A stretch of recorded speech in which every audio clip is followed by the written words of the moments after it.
मुस्ताङदेखि हामी अब जाजरकोटतिर प्रस्थान गर्दैछौँ।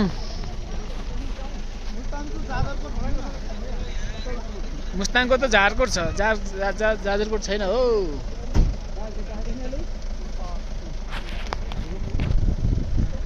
अब तलको चाहिँ कागबेनी हो हजुर। अहिले कागबेनी पनि आउँदैछ अनि त्यसपछि जोमसम आउँछ।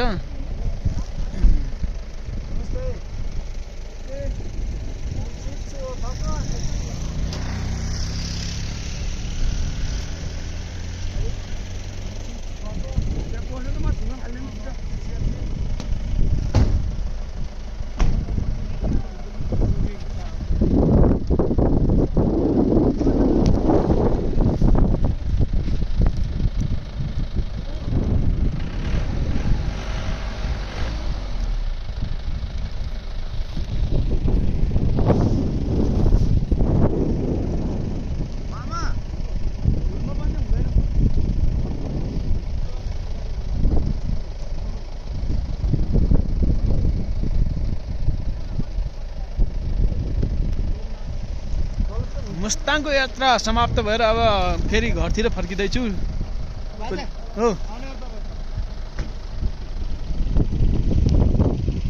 मुस्ताङको भ्युजहरू आइरहेछ, टोलीहरूलाई यसो दिइरहेछु।